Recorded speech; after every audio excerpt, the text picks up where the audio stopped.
escuchamos tanto de aranceles que se aplican, que no aplican, que suben, bajan, y pues francamente da incluso hasta un poco de vértigo simplemente seguir cuáles son las noticias, y creo que a veces hasta el propio presidente Trump lo hace deliberadamente difícil, tratando de avisar cuál va a modificar o no, y bueno, ahí pues pasa lo que todos hemos visto en los últimos días con los mercados. Pero de manera muy sencilla, y obviamente desde la perspectiva mexicana, básicamente lo que ha sucedido en los últimos 2 meses y medio, pues ha cambiado la perspectiva arancelaria, ha cambiado también la perspectiva de la relación comercial de México y Estados Unidos, básicamente porque el instrumento que teníamos, que es el TEMEC, todavía existe, ahorita platicamos de él, pues ya no necesariamente es la avenida para entrar con arancel cero a todos los productos hacia Estados Unidos. Y esto se debe a 3 instrumentos, 3 decisiones, 3 vehículos jurídicos que ha utilizado el presidente Trump en materia arancelaria que le impactan a México. El primero de ellos fue el que se anunció casi inmediatamente que tomó posesión, finales de enero, cuando declara una emergencia en la frontera sur de Estados Unidos por temas de migración y temas de fentanilo, utilizando una ley bastante oscura que se llama YEPA. Y YEPA quiere decir la Ley de Poderes Económicos de Emergencia del presidente. Eso determinó un arancel del 25% solamente a México y a Canadá. Esa es la primera canasta, ¿de acuerdo?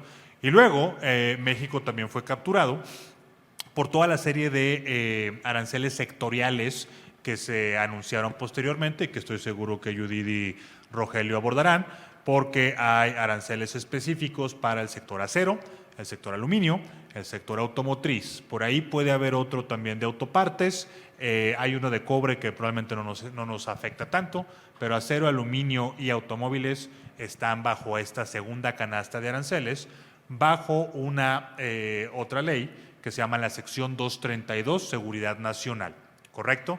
Y una tercera canasta es la que se anunció justo la semana anterior, que son los llamados aranceles recíprocos. De recíproco no tiene absolutamente nada. Estoy seguro que ya todos ustedes vieron cómo calcularon ese arancel, o al menos se rieron con los memes que salieron de eso.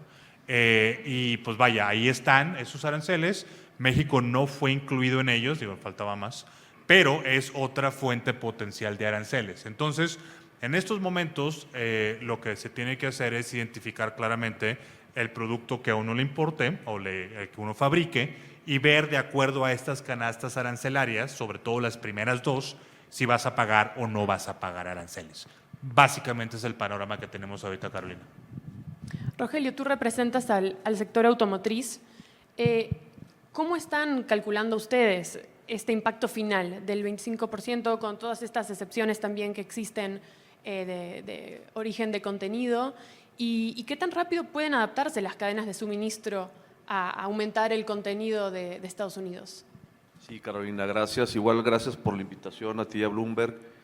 Y bueno, comentar dentro de esta danza de aranceles que estamos viviendo, el sector automotriz o el estatus ahorita del sector automotriz es que, como bien comentó Juan Carlos, hay 3 canastas.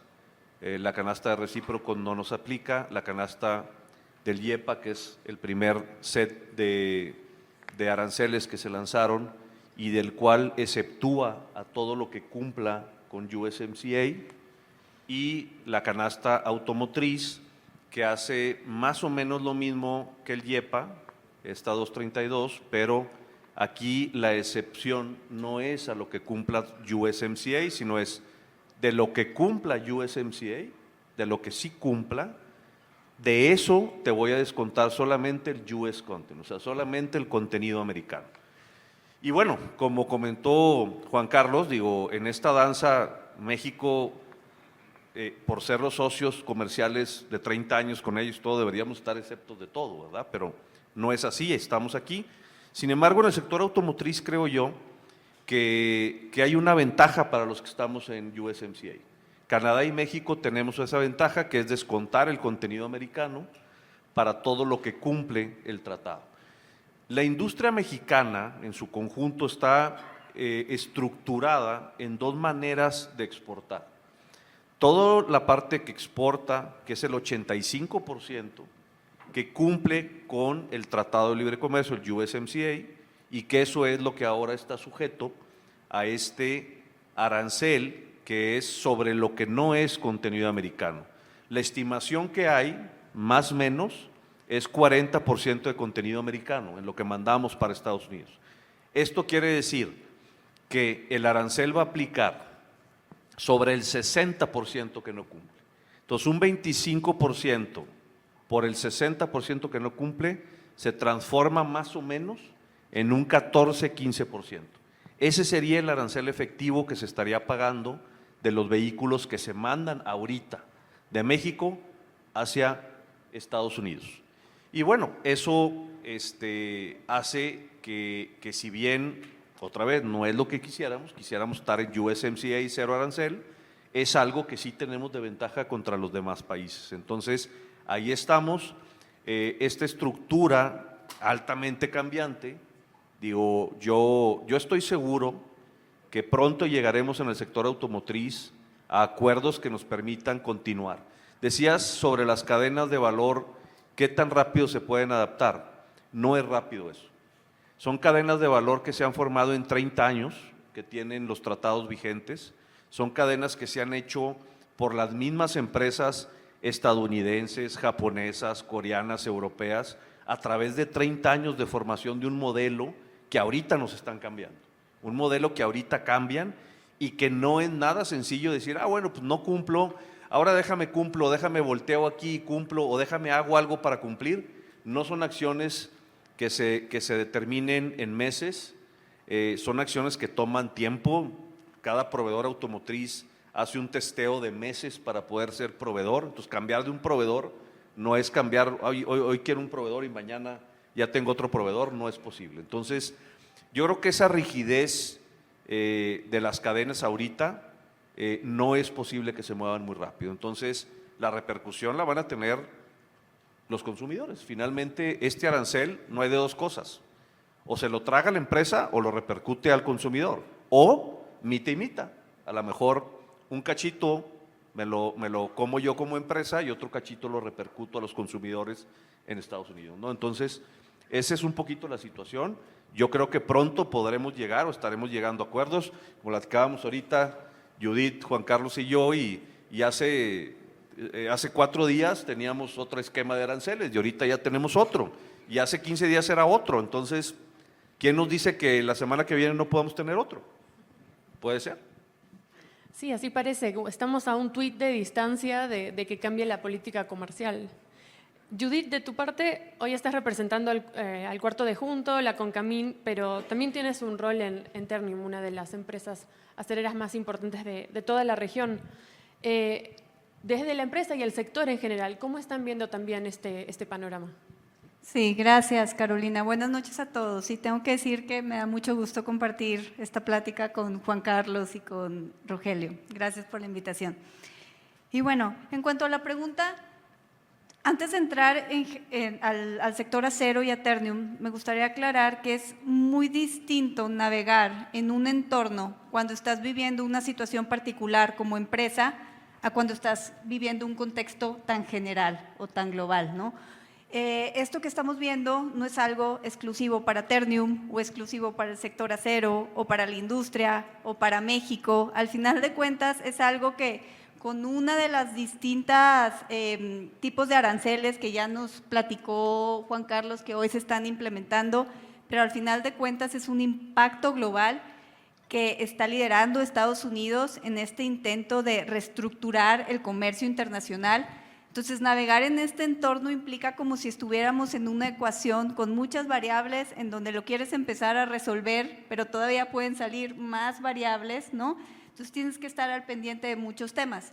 Ahora, para el caso particular del acero, como bien se comentaba ahorita, hoy, bajo la justificación de la 232, que es esta ley que te habla del tema de seguridad nacional, todo el acero ya está pagando un 25% de arancel.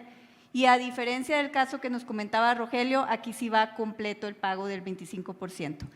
Y ahora, a diferencia de lo que pasó hace unos años, cuando ya se había implementado la 232 para México, hoy se incluye un anexo donde el arancel no aplica exclusivamente para los productos de acero, sino también para productos derivados, lo que significa que una estufa, un calentador, un riel y muchos otros productos también están pagando hoy ese arancel del 25%. Y hay un caso muy particular que, si bien ha sido muy vocal Estados Unidos, ya ha buscado justificar este tema de los aranceles, diciendo que lleva años, desde los 70 para ser exactos, con déficit comerciales y que se necesita este reordenamiento para ajustar las condiciones de comercio, para tener algo más justo. En el caso particular del acero, Estados Unidos tiene un superávit. Es más el volumen que envía de acero hacia México que el volumen que México está enviando. Son casi 2 millones de toneladas de superávit que tiene Estados Unidos hoy. Y la verdad es que cuando volteas a ver sus exportaciones, más del 50% del volumen que exportan es hacia México. Entonces, el tema aquí es que en realidad debería de ser una oportunidad para los dos países, ¿no? Y se debería de ver como una alternativa de buscar cómo consensuar y cómo trabajar y cómo realmente continuar con este comercio bilateral y más bien preocuparnos por otros temas que también han sido muy vocales ellos y en general todo el mundo, que es el problema que tiene el acero en cuanto a la sobrecapacidad, pero que el problema lo ha ocasionado China y sus países satélites, ¿no? Entonces, ahora, en el caso particular de Ternium, me fui pasito a pasito. Yo creo que lo que como empresa estamos haciendo es lo que muchas más están haciendo, que es gestionar costos, buscar ser más eficientes, prepararnos muchos con capacitaciones para entender lo que está sucediendo y para adaptarnos a esto que está sucediendo, tener mucha capacidad de análisis, por supuesto, y estar muy atentos a todos los cambios que están ocurriendo y que van a seguir ocurriendo en los siguientes días, semanas y meses. Judith, me quedo contigo un momento. Ahora el gobierno justamente tiene previsto buscar avances en los siguientes 40 días. ¿Cuáles son los temas centrales donde se podrían ver? Parece un plazo corto, ¿no?, para hablar de estos temas. Mira, yo creo que parte de los temas centrales, si no es que todos, en este poquito tiempo que hemos platicado ya se pusieron sobre la mesa. Uno tiene que ser el tema de la 232, ¿sí? Cómo se va a negociar tanto para el sector acero como para el aluminio, como para el automotriz y cualquier cosa que pueda ocurrir también con autopartes o con cobre que mencionabas, ¿no? Otro, por supuesto, que es el YEPA, ¿no? Por más que hoy mucho el volumen entra como originario por el TEMEC, tenemos los casos que no, como los que nos comentaba Rogelio y que también hay en otros sectores y que hay que atender y entender cómo vamos a navegar con ese tema. Otro, yo te diría, que también se ha platicado mucho, que es China y el perímetro de América del Norte, ¿no? ¿Cómo va a ser toda esa combinación de factores hacia adelante? Otro, yo te diría, que también se ha mencionado mucho, es el tema de las inversiones de Estados Unidos en México y que buscan tener claridad de muchos temas y aclarar cosas con México para poder seguir navegando en todo el tema de inversión. Y por último, el que yo creo que es muy, muy importante, pues es el TEMEC, ¿no? La próxima revisión del TEMEC. Rogelio, y en estas, ahora como mencionabas, los aranceles a las autopartes aún no han tomado vigor, es uno de los temas que se estarán tratando. Sabemos que el secretario de Economía ya manifestó que el gobierno buscará apoyarse en las llamadas cartas paralelas para evitar aranceles, pero ¿qué opciones tiene el sector si no son respetados estos acuerdos? Bueno, como bien comentas, un poco el manejo ha sido ahorita diferenciado entre la industria terminal y la industria de autopartes. La industria de autopartes, efectivamente, ahorita no hay ningún arancel puesto. Hablan del 3 de mayo para definir qué es lo que van a hacer. Yo en la particular creo que están analizando muy bien qué hacer porque se van a disparar en un pie, ¿sí? Se van a disparar al hacer esto. Yo creo que vamos a poder llegar a algún acuerdo. O sea, el esquema como lo están planteando todo junto en el tema de autopartes creo que no es viable en el largo plazo, entonces yo creo que por eso están tardando, porque están analizando todo bien. Y bueno, sí, efectivamente, digo, y al rato nos acompañará el subsecretario Luis Rosendo, pero hay esquemas y mecanismos como las cartas y todo que se han buscado y que, bueno, finalmente han llevado negociaciones, se han llevado las negociaciones como estamos. Yo creo que el gobierno mexicano ha estado muy bien en cuanto a la forma de responder ante estos mecanismos. Otra vez, nosotros te desesperas si quisiéramos tener, oye, que tengamos USMCA libre, etcétera. Eso es lo que está cambiando. O sea, lo comentó ahorita Juan Carlos al principio, ese esquema de un USMCA que te permite tener cero arancel en todo, es lo que cambió. Precisamente es lo que está cambiando Estados Unidos. El que no está respetando eso y está cambiando las reglas del juego. Entonces, yo creo que este movimiento, esta ventaja que tenemos nosotros sobre lo que sí cumple el tratado y que podemos descontar el contenido, yo creo que eso tendrá que ir escalando hacia arriba y tendremos que ir obteniendo mejores ventajas en eso. Yo estoy seguro que así lo está peleando la Secretaría de Economía y yo estoy seguro que lo vamos a lograr. Otra vez, cuando tú ves y ves el plano completo, es un plano totalmente ilógico lo que está pasando. O sea, eso es 30 años de crear cadenas productivas, 30 años de crear interrelación de una industria altamente fuerte. Y otra cosa muy importante, Carolina, fíjate, en el contexto mundial de los vehículos, el 50% de la fabricación mundial se hace en Asia. De ese 50%, solamente el 30% de China. México, Canadá y Estados Unidos tenemos 18.2% de participación mundial. Europa 17.1%. O sea, es muy lejano el esquema de lo que Asia está haciendo y China si no nos ponemos las pilas como región.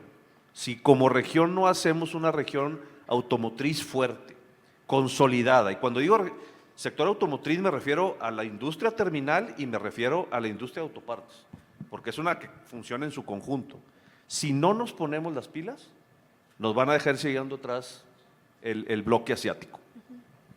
Juan Carlos, a ti te tocó estar en la mesa de negociaciones hace ya unos años. En su primera presidencia, Donald Trump hablaba del NAFTA como el peor tratado jamás firmado. Ahora nuevamente vemos una retórica muy difícil, ¿no? Hablamos así del Día de la Liberación. ¿Qué diferencias ves de cómo Trump está encarando esta nueva presidencia en materia comercial? Yo creo que hay dos diferencias principales. La primera es el tipo de instrumentos que ya aprendió a utilizar el presidente Trump. O sea, ni la IEPA, ni la sección 232, ni nada de eso es nuevo. Se han estado en el catálogo de leyes de Estados Unidos desde hace décadas, solamente que la primera vez Donald Trump no sabía que existían.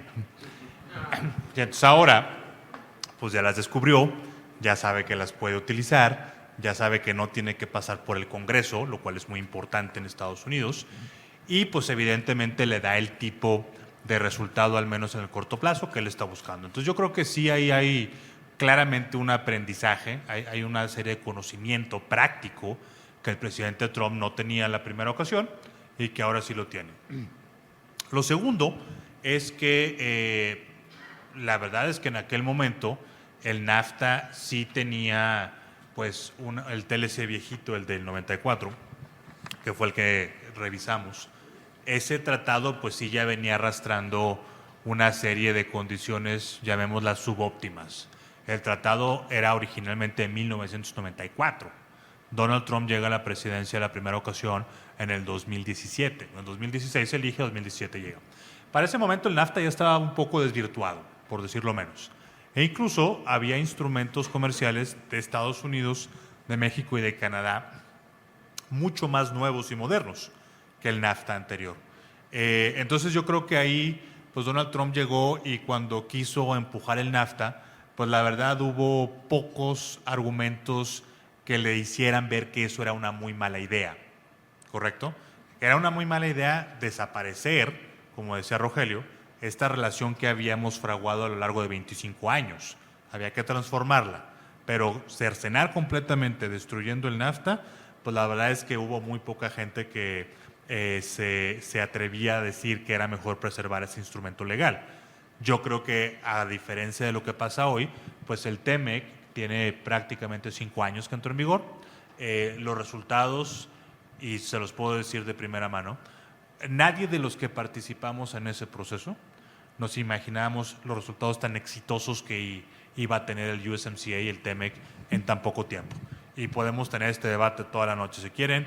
Ahí están los números, ahí está el flujo de inversión, ahí está el hecho de que México es el primer proveedor de Estados Unidos. Entonces, la verdad es que una diferencia también, y yo creo que esta va a funcionar a nuestro favor, es que pues en esta segunda ocasión, pues Donald Trump se encuentra con un instrumento del cual él no se puede separar tan fácilmente. Sí, por ahí sale a decir que está mal y le va a echar la culpa a Biden que no lo supo implementar, o gente que se refiere al pasado. Y bueno, pues simplemente no es tan fácil separarse de ese instrumento porque sí es de alguna manera suyo. Creo que esas son las dos, digo, hay muchas otras, ¿no? Pero no tenemos tiempo para hablar con tanto detalle. Creo que te diría que esas son las dos principales diferencias de Trump 2017 y Trump 2025 respecto de México y la relación comercial. Ay, si me permites, porque justo creo que va muy bien con lo que acabas de comentar. Ahora que hablabas del 2 de abril, también creo que generó mucha polémica ciertos comentarios que hizo el presidente Donald Trump, pero nunca habló del USMCA, seguía refiriéndose al NAFTA, ¿no? Entonces, justamente porque el USMCA ya fue parte del trabajo que él realizó, parte de su campaña, parte de su primer mandato, y ya no lo identifica con la misma negatividad que lo hizo en su momento con el NAFTA, ¿no? No, de hecho, él mismo dijo cuando lo modificó, pues me acuerdo, estábamos allá, dijo que era el mejor acuerdo que había hecho y que era el mejor acuerdo que existía en el mundo en ese momento. Ahora ya no es tan el mejor, pero no es NAFTA. Pero eso dijo. Y ahora justamente eso genera todas las dudas de cómo sigue, ¿no? De cara a una revisión y las dudas de si será justamente una revisión o si se terminará transformando en una renegociación. Ahí, por supuesto, el sector privado tiene un rol muy importante, aunque quienes están en la mesa propiamente son de la Secretaría de Economía. Y Judith, quería preguntarte que nos cuentes un poco más sobre el cuarto de junto, cómo funciona, cómo se organizan con los grupos de trabajo y cómo trabajan con la Secretaría de Economía. Mira, en una forma muy sencilla de explicarlo, es un mecanismo de acompañamiento que tiene el sector privado hacia nuestro gobierno en todas las negociaciones comerciales. Entonces, el año pasado, justo en miras de que venía la revisión del TEMEC, se instaló de nueva cuenta y nos empezamos a preparar, ¿no?, con todos los sectores para poder dar ese acompañamiento. Este mecanismo tiene existiendo justo desde el NAFTA, se formó en los años 90, pero ha ido evolucionando y se ha ido transformando de acuerdo a las necesidades de cada tratado de libre comercio, de cada coyuntura y de cada momento, ¿no? Y es justo lo que estamos haciendo ahorita. ¿Y hoy en día, como cuarto de juntos, se están enfocando más en la parte técnica o de cara a todos estos cambios geopolíticos un poco más amplios que se ven, también lo toman en consideración? Pues mira, como bien digo, nos hemos ido adaptando. Por supuesto que el cuarto de junto nació para dar apoyo a la parte técnica, pero el día de hoy hemos buscado también apoyar un poco al equipo de Secretaría de Economía con guías TEMEC, con recomendaciones, con estadística. O sea, básicamente hemos buscado ser ese mecanismo de consulta pública, ¿no?, para entregar información que puede ser muy enriquecedora en todo el proceso de negociación o de revisión que se pueda venir. Rogelio, y desde el sector automotriz, ¿cuáles ven como algunas de las principales recomendaciones que ustedes estén llevándole al gobierno en esta posible revisión que se viene? Bueno, primero como comentas, Carolina, yo creo que, y como comenta Judith, digo, es inminente que estamos entrando en un espacio, en el espacio de la revisión, ¿sí? O sea, intrínsecamente o no, estamos entrando o nos están llevando a eso. Inclusive, yo pienso que muy probablemente es mejor que se acelere todo este proceso para acabar con toda esta incertidumbre y estas cosas, que podamos acelerar, que podamos llevar a llegar a acuerdos y como bien comentábamos hace ratito, eso ya ver, bueno, paremos ya toda esta danza de aranceles y cosas, sentémonos a negociar y veamos qué es lo que hay, ¿no? O sea, pero bueno, hay tiempos, hay cosas y yo creo que quien tiene ese termómetro muy bien puesto es la Secretaría de Economía y creo que lo están haciendo bien. Entonces, pero mi recomendación en esta, o lo que hemos platicado nosotros, primero es, tenemos que seguir peleando por USMCA libre. O sea, eso es básico, tenemos que seguir pelear por tener un acuerdo vigente, un acuerdo que vuelva a funcionar como venía funcionando hasta hace 4 meses, y que podamos sobre ese acuerdo bordar lo que tengamos que bordar, que se tenga que corregir, aumentar o quitar o poner lo que tengamos que hacer, pero que tengamos un acuerdo que proteja y que dé certidumbre para que las empresas, no solo automotrices, todas, puedan tener certidumbre en qué es lo que viene hacia adelante, qué pueden hacer, qué pueden invertir, qué pueden hacer, y para eso necesitamos certidumbre. Juan Carlos, ¿es incluso correcto decir que sobrevive el TEMEC, considerando un ambiente en donde algunos productos tienen aranceles? O sea, ¿ya quedó como un rótulo, un cascarón, o aún puede mantenerse vigente tal como estaba antes? ¿Cómo ves esta pregunta? Yo de hecho creo que el tratado, el TEMEC, está más vigente que nunca. Es decir, sé que suena anticlimático, déjenme les explico por qué pienso eso. Hablaba yo al principio de todas estas canastas de aranceles, ¿correcto?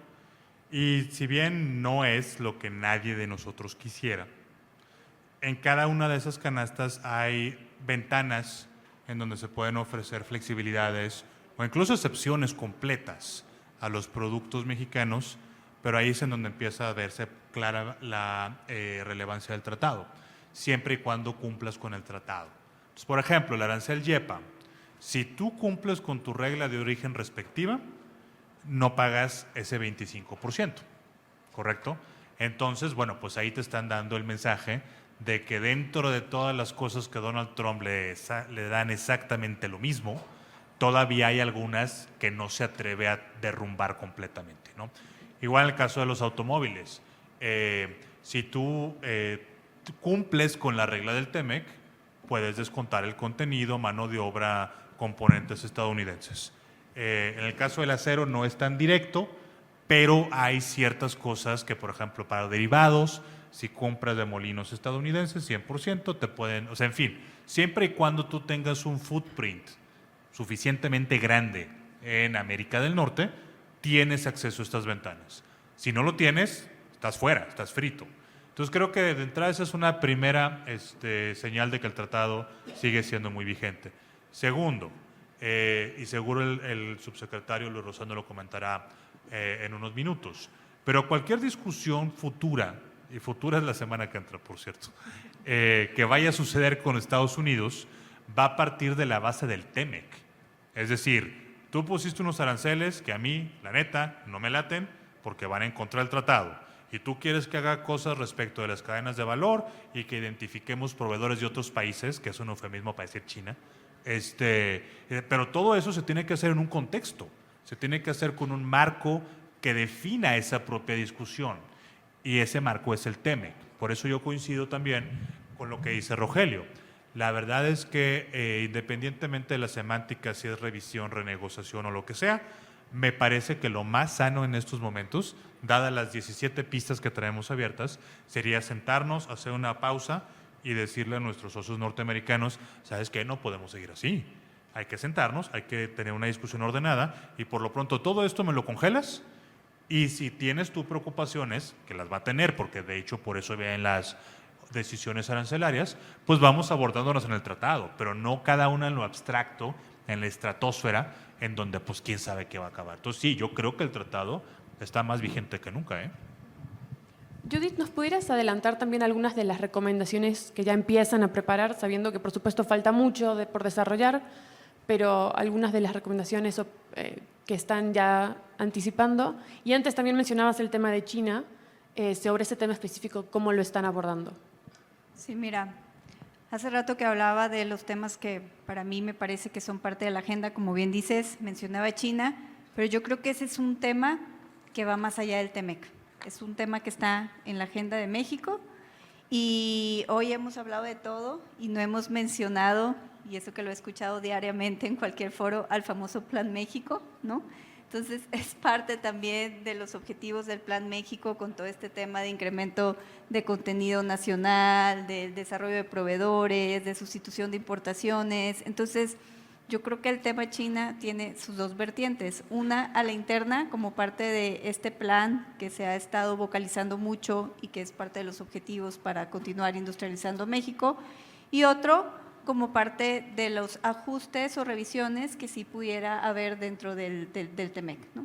Entonces, ahora que me hablas de las recomendaciones, yo te diría que ahorita todo este tema de los aranceles ha sido tan polémico que, como bien dicen Juan Carlos y Rogelio, aunque el tema debería enfocarse, incluso la revisión del TEMEC se ha separado un poco y ahorita más bien la expectativa está en torno al acomodo y al reordenamiento de todo el tema arancelario, ¿no? Entonces, es de lo que más se habla en sí, más que del TEMEC, ¿no? Me pareció interesante que mencionabas que justo en esta plática no salió el tema del Plan México, tampoco salió el tema de Canadá, que es el tercer socio del tratado, ¿no? Juan Carlos, quería preguntarte, ¿cómo, o sea, la conversación cada vez se centra más en Estados Unidos, México? ¿Cómo encaja el rol de Canadá en estas negociaciones en una situación en la que Estados Unidos está tomando un rol tan preponderante? Bueno, a ver, eso no es nada reciente. O sea, México y Canadá tienen una relación, yo diría cercana, pero claramente el centro de gravedad de las decisiones políticas y económicas, tanto para Ottawa como para nosotros, pues pasa por lo que hace Estados Unidos. Y eso no me parece que sea malo ni condenable per se, simple y sencillamente así es. Pues ¿por qué? Ve el tamaño de economía, etcétera, etcétera. Ahora, si vamos a revisar el TEMEC, Canadá tiene que estar ahí. O sea, yo en ningún momento, y perdón si eso fue una mala conceptualización de mi parte, yo nunca quise decir que México y Estados Unidos solitos podemos decidir que Canadá, que iniciar la revisión del TEMEC. Canadá tiene que estar ahí, tiene que estar de acuerdo y obviamente pues también tiene un gran rol en cómo se va a conformar el tratado. Entonces no podemos separarnos de ellos en ese proceso. Ahora, ya desde la parte estratégica, desde la parte de una comunión de valores, visión, objetivos, etcétera, yo me atrevería a decir que Canadá y México no tenemos una visión tan diferente. Sé que va a haber elecciones y pronto va a haber otro gobierno, pero dudo mucho que el gobierno que quede, independientemente del partido que gane, va a ser diametralmente diferente a lo que hemos estado viendo. Consideren que todo el contexto electoral de Canadá ha sido también uno de los factores por los cuales de repente escuchamos ahí declaraciones muy explosivas que, si hemos dado cuenta, realmente no llevan a nada. Entonces no hay que dejarnos distraer por eso. Entonces yo creo que México y Canadá tienen mucho en juego. Creo que efectivamente podemos hacer estrategia conjunta y creo que los valores y el interés de preservar el tratado lo compartimos. Habrá temas que ellos vayan a pelear solitos, de la misma manera que México tiene sus propios intereses.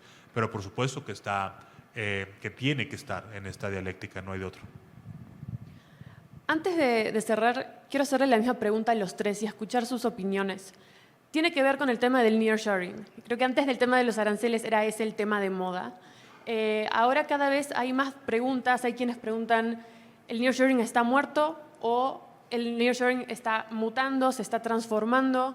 Sé que algunos de ustedes vienen de Monterrey, donde el nearshoring es un gran tema. Me gustaría escuchar sus opiniones. Por ahí, Rogelio, tú podrías empezar. Gracias. Mira, yo creo que el nearshoring no está muerto. O sea, yo creo que el nearshoring se está transformando, se va a transformar. Finalmente, la industria mexicana, como lo comentamos y como comentó Juan Carlos, a ver, ahí están los números, ahí está lo que ha sucedido en 30 años, lo que ha sucedido, lo que ha avanzado, lo que se ha consolidado en todos los sectores. Entonces yo creo que esa consolidación, esta sacudida que nos están dando ahorita, el cambio de modelo que está planteando Estados Unidos, que es nuestro principal socio comercial, esta sacudida que nos están dando lo que va a hacer es una sacudida a las estructuras de la industria en México. Va a haber modelos, va a haber cambios en la forma en la que algunas compañías mandan sus productos a Estados Unidos, a lo mejor revalúan y orientan parte de su producción, o sea, sus ventas a otros lados, a otros mercados con todos los tratados que tenemos, o reordenan logísticas entre las plantas que tienen en el mundo, reordenan y dicen, en lugar de mandar de aquí para allá, ahora mando de aquí para allá y de allá para el otro lado. Entonces, creo que esta sacudida es lo que está haciendo, una sacudida a la plataforma que se formó en México. Yo creo que el nearshoring no está muerto, el nearshoring igual que el TEMEC está vigente y habrá que ver cómo vamos evolucionando en estos meses para volver a ver cómo vamos a quedar, cómo va a quedar el TEMEC, de qué forma y cómo vamos a seguir avanzando hacia adelante. Judith, ¿qué opinas tú? Coincido, yo creo que más bien la pregunta no es si está muerto o no, si va a sobrevivir, sino cuál es la estrategia o qué es lo que tenemos que hacer, el cómo para continuar con ese proceso del nearshoring, ¿no? Que es un poquito lo que comentabas. Y recuerdo mucho hace unas semanas que platicaba con Juan Carlos, que me dejó una palabra que ya la dije hoy 20 veces y que después dijeron una que es un sinónimo. Tú me hablabas de un reordenamiento, ¿te acuerdas? Desde hace meses, ¿no? Que ahora le están llamando rebalance, ¿no? ¿No? Digo, pero al final, ese proceso de este rebalance, este reordenamiento, esta reestructura, nos va a llevar a acomodar este fenómeno de una forma diferente, a ir definiendo la estrategia y ya empezó y va a continuar, ¿no? ¿Y tú, Juan Carlos, para cerrar? A mí nunca me gustó el concepto del nearshoring. Y lo he dicho muchas veces, por ahí está en varias entrevistas y eventos públicos míos. Pero no es porque yo no crea que México tiene la capacidad de traer inversiones y de hacer toda esta transformación a partir de las ventajas geográficas, de tratados de libre comercio y otras cosas que tiene el país.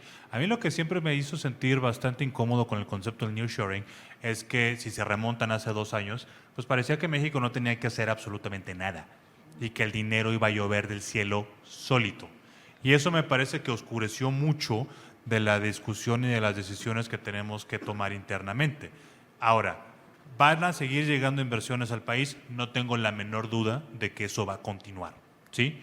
Pero, nearshoring o no, USMCA o no, Trump o no, etcétera, las inversiones van a estar directamente relacionadas a la chamba que hagamos internamente en materia de energía, agua, infraestructura, etcétera, etcétera. Entonces, me parece que en este reordenamiento, que es totalmente cierto, rebalancing, o como ustedes prefieran el sinónimo que les diga el diccionario, o sea, de verdad tenemos que hacer la agenda interna, tienes que meter ese componente ahí.